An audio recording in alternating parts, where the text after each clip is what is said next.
ओम शांति। यज्ञ माता जगदम्बा सरस्वती। इस पुस्तक का अगला पाठ है दिव्य रूप दिखाने वाली देवी माँ। कैथल की ब्रह्मा कुमारी पुष्पा बहन जी बताती है कि इतनी सारी जिम्मेवारियाँ होते हुए भी मम्मा शांत और गंभीर रहती थी। गंभीरता ऐसी कि उसका भेद कोई पा नहीं सकता था, अर्थात उनके अंदर क्या है यह जान नहीं सकता था। आम आदमी जो होते हैं उनके अंदर में जो भी होता है उसको वह 10 आदमियों को सुनाकर अपने को हल्का कर देता है, लेकिन मम्मा से पूछने की किसी को हिम्मत नहीं होती थी कि मम्मा आपके मन में क्या है।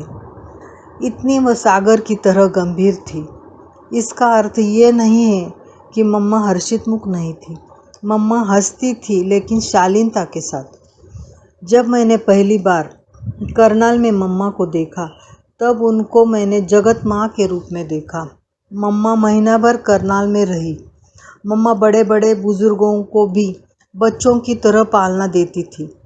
मम्मा की दृष्टि उन पर पड़ते ही वे माँ मम्मा कहकर उनका लाड़ दुलार पाने के इंतज़ार में रहते थे। मम्मा अपनी दृष्टि से निहाल कर देती थी और वे मम्मा का दर्शन पाकर आंसू बहाते थे। भक्तों की ममतामयी माँ। एक बार मम्मा करनाल में आने वाली थी। उनके स्वागत के लिए कई भाई बहनें स्टेशन पर गए थे। उनमें बुजुर्ग भी थे, प्रौढ़ तथा वयस्क भी थे। वहाँ कुछ लोगों ने पूछा कि ये कौन है। किसी ने कहा कि यह हमारी माँ है। लोगों को आश्चर्य हुआ कि यह तो उम्र में छोटी लगती है, और जो बूढ़े बूढ़े हैं वो भी कहते हैं कि यह हमारी माँ है।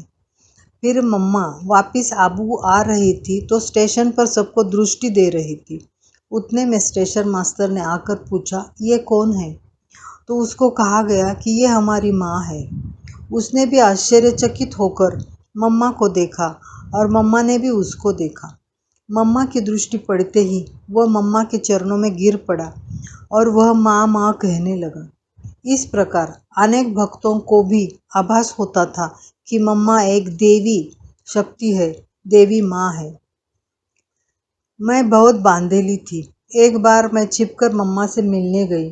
मैंने मम्मा से कहा, मम्मा मेरे बहुत कड़े बंधन हैं, क्या करूं? तब मम्मा ने कहा, ईश्वरीय सेवा एक ऐसा मधुर व श्रेष्ठ बंधन है जो सर्व स्थूल बंधनों को काट कर फेंक देता है। इस प्रकार मम्मा ने मेरी ईश्वरीय सेवा में रुचि बढ़ाई और सर्व बंधनों से मुक्त कर ईश्वरीय सेवा के लिए समर्पित होने का भाग्य भी बनाया। सदा बाबा की तरफ ही इशारा।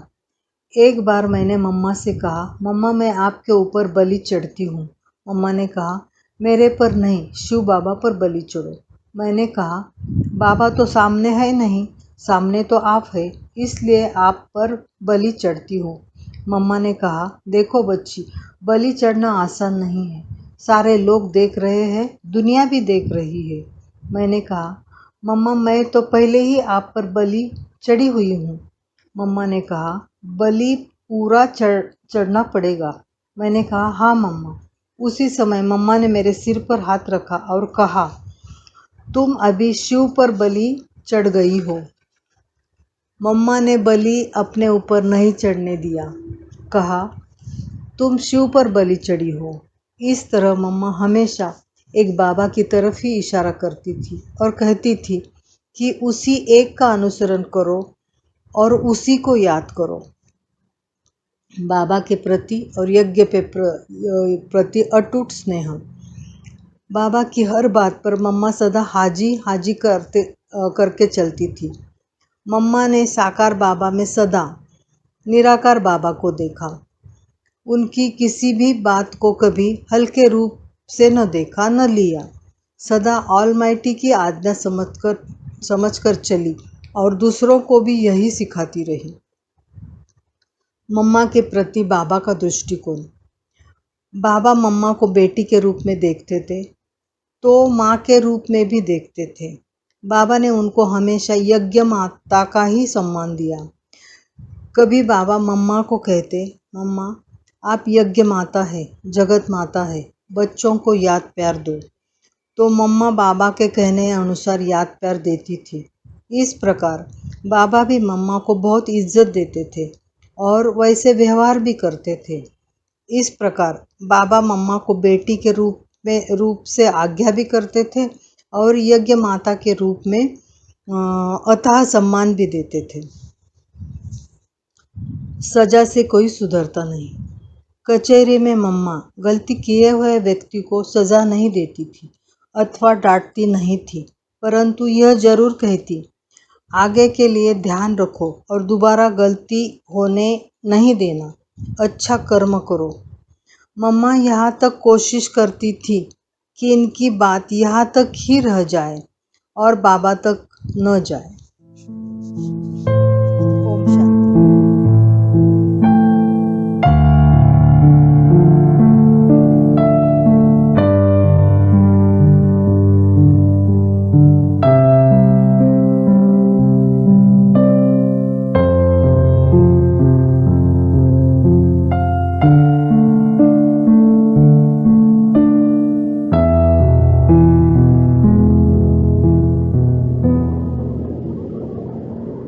ओम शांति।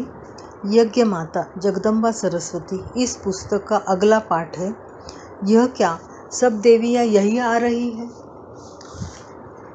1965 की बात है। हमारे घर के ऊपर ही आश्रम था।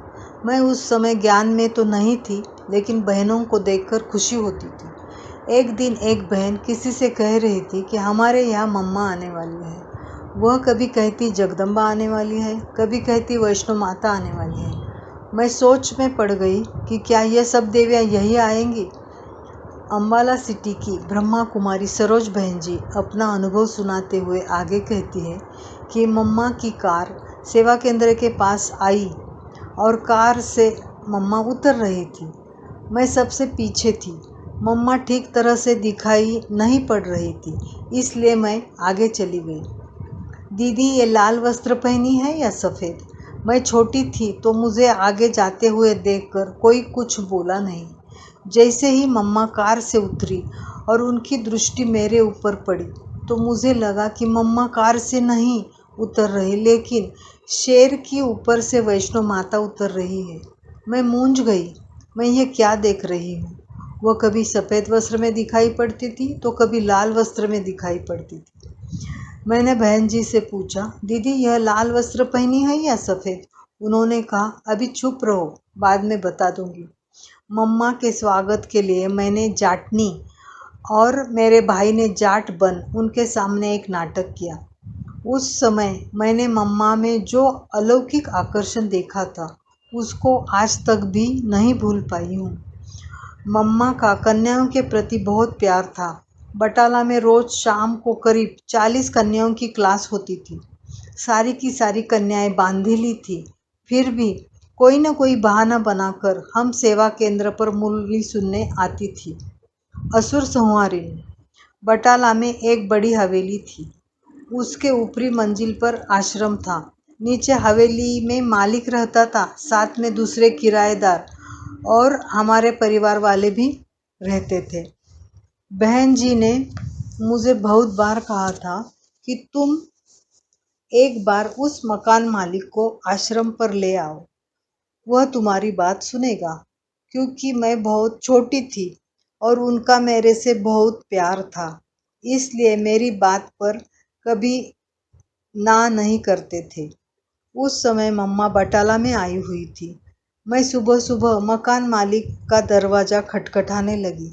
उन्होंने दरवाज़ा खोला तो मैंने कहा, अंकल आज आपको ऊपर आश्रम में चलना ही है। उन्होंने कहा, मैं तो शराब बगैर एक सेकंड भी नहीं रह सकता। ऐसी स्थिति में तुम मुझे उन देवियों के पास जाने के लिए बोल रही हो? ये नहीं हो सकता। मैं भी बहुत हट्टी थी, वहीं बैठ गई। मैंने कहा, जब तक आप नहीं चलोगे मैं यहाँ से नहीं हटूंगी। आज आप स्नान करके आओ, मुझे आपको लेकर जाना ही है। स्नान करके बाहर आते ही मैंने उनके दोनों हाथों को पकड़ लिया, बोतल छूने तक नहीं दी और कहा, अभी आपको चलना ही है। वे मजबूर होकर मेरे साथ चल पड़े। उस समय वहाँ मम्मा की क्लास चल रही थी। जैसे ही हम दरवाजे के पास पहुँचे और अंदर का दृश्य देखा तो उनके मुंह से निकला, "ये तो वैष्णो माता का दरबार है।" ऐसे कहते मेरा हाथ छोड़कर अपने आप अंदर चले गए। सीधा मम्मा के पास जाकर उनके चरण पकड़ लिए। तब मम्मा ने कहा, "अच्छा बच्चे आ गए, आओ, ठीक है ना?" उन्होंने कहा, "जी माँ, ठीक है।" उस दिन से आज तक उन्होंने शराब छुई तक नहीं। पहले वह सुबह, दोपहर, शाम, रात्रि चारों प्रहर शराब पीता ही रहता था। आज वह पक्का वैष्णव बन जी रहा है। इस प्रकार मम्मा में इतनी अलौकिक शक्ति थी कि चाहे कोई भी बच्चा हो, जवान हो, बूढ़ा हो, वह चुंबक की तरफ सुई की तरह खींचा आता था और अपने में बसे हुए आसुरत्व को त्याग देता था। भक्तों की इष्ट। आमतौर पर मम्मा सुबह 3:30 बजे तक तैयार होकर कमरे से बाहर आ जाती थी। एक दिन करीब 3:15 बजे ही तैयार होकर बाहर आई। तब जमुना दादी ने उनसे पूछा, "मम्मा, अभी तो समय हुआ नहीं है, आप जल्दी क्यों बाहर आ गई?" मम्मा ने कहा, "आज एक भक्त मेरे से मिलने आने वाला है, इसलिए मुझे जाने दो।" मम्मा अभी पर्दे के अंदर ही थी। इतने में एक भाई अमृतसर से वहाँ आ पहुँचा। वह अपनी कार से उतरा और तीसरी मंजिल पर दौड़कर चढ़ रहा था क्योंकि मम्मा तीसरी मंजिल पर थी। वह गीत गा रहा था, "माँ तेरे दर पर खड़ा हूँ, जय अम्बे जगदम्बे काली खप्पर वाली।" मम्मा ने खड़े होकर उसको दर्शन दिया और कहा, "बच्चे, तुम भक्त बन के गीत ही गाते रहोगे या बच्चे बनकर माँ से कुछ पाओगे? माँ ने तो अपने बच्चों को पा लिया, तुम माँ को पाओगे?" वह माँ माँ कहते मम्मा की चरणों में गिर पड़ा और आंसू बहाता रहा। फिर मम्मा ने उसको क्लास में बिठाया, ज्ञान समझाया, प्रसाद खिलाया। इस प्रकार मातेश्वरी जी भक्तों को भी संतुष्ट करती थी और उनके आगमन का आभास पहले ही कर लेती थी। मम्मा बच्चों की एवं भक्तों की आश पूर्ण करने वाली कल्पतरु थी।